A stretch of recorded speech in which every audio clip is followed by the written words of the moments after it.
Yes, good afternoon. Ayan, so andito tayo sa pwesto nitong Dolomite Sand at ito yung view. Karugtong ito ng pwesto ng Dolomite Sand nga po at talaga naman naglilipa na yung mga ibon ngayon dito. At grabe no, ang dami. At dito naman po sa baba, makikita po ninyo ay ang mga tahong. Mga tahong po yan, no?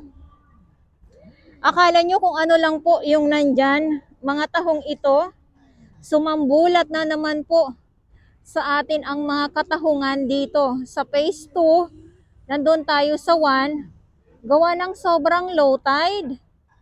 Kaya pag low tide talaga, ito yung makikita nating lahat.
Ayan, so grabe, matindi ang paglilipana ng mga ibon.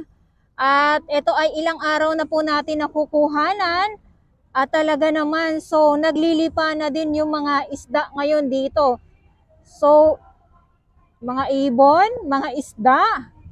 At ito yung update natin ngayon dito sa karugtong nitong Dolomite Sand. Nandito tayo sa may gray sand at na-wash out nga po yung mga halong mga basura. At ang pumalit sa mga basura ay itong mga ibon na ito. Nakakatuwa po, gawa kong ito yung makita natin, no? Mga ibon at kanya-kanya silang dakmaan. Dahil nga po ay marami pong mga isda dyan at kung hindi naman ay ang mga alamang. Ayan. So busog na naman yan sila. Good afternoon po sa inyong lahat at ito yung update natin ngayong araw, Sunday, Pilipinas at October 8, 2023. So wala na po ako makita ng mga tambak na mga basura sa ngayon. Maraming salamat po sa ating Manila Bay Warriors na walang sawang maglinis, umulan, uminit, bumagyo. Nandito po yan sila. Ayan, oh, grabe. At iikot ko lang po kayo para makita nyo. Ayun, no. Noong mga nakaraang weeks ay talaga naman wala. Talaga. Sobrang sandamakmak ng mga water lily at halo-halong mga basura. Ngayon, sandamakmak na mga ibon ang nagkakagulo. Gawa nga po sa mga isda or kung hindi sa mga alamang po. Ayan. At ang linaw ng dagat, ang linaw ng tubig. Ayan, ipakita ko lang po sa inyo, mga tahong. Grabe naman ito. At iikot ko po kayo para po makita ninyo talaga naman. Kayo na lang po ang magsasawa sa mga tahong na pinapakita ko sa inyo. At sasabihin lang po ng ibang ating mga manonood ay burak. Burak po ang nangingitim sa Dolomite Sand. Hindi naman po ito burak. Kayo naman. Burak ba ito na nakakapit lang dito sa may sa may mga bato? Ayan oh. At kasabay nitong mga tahong ay mga ibon nga po. O di ba? Ang dami. Ako ay natutuwa pag ganitong mga nakikita ko itong mga ibon na ito na talaga naman dumadakma sila ng mga isda. Ayan oh. Oh, wow!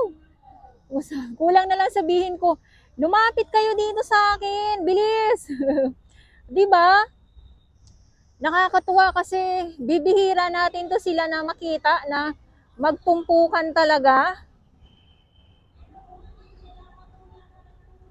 Ayan oh, wow. Ayan.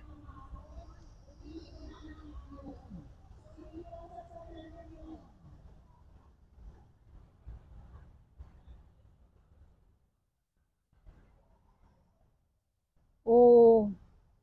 Pag ganyan na hindi sila umaalis dyan, marami po yan dyan. Maraming mga isda.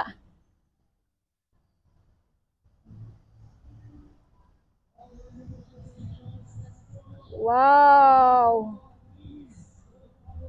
O, di ba? Ayan. So, ito yung update natin. Aliw na aliw ako sa mga ganitong pangitain po talaga. Dahil ay pagkatapos ng mga basura, mga ibon na nagkakagulo dahil nga po sa mga lamang dagat. At hindi naman po ito tanim, no? Hindi ko to tinanim sila para maglipad-lipad dyan. Ay kusa po ito na nandyan sila. Oh, grabe. Natutuwa, nakakaaliw. Naaaliw na naman ako.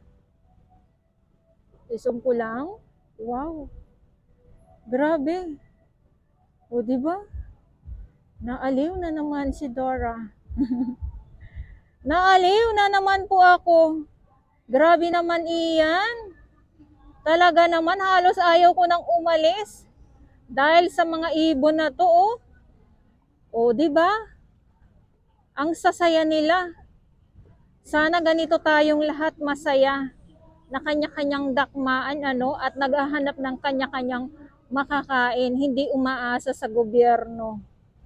Ayan. Ay, grabe na ito. Talaga naman, nagkukumpulan. Grabe, no? Grabe na grabe ako. Ayan, kasi natutuwa lang po ako dahil ay ang dami talaga nagpupulupot tong mga ibon na ito dahil nga sa mga isda. Ayan. Talagang buhay na buhay talaga ang ating karagatan pag ganito.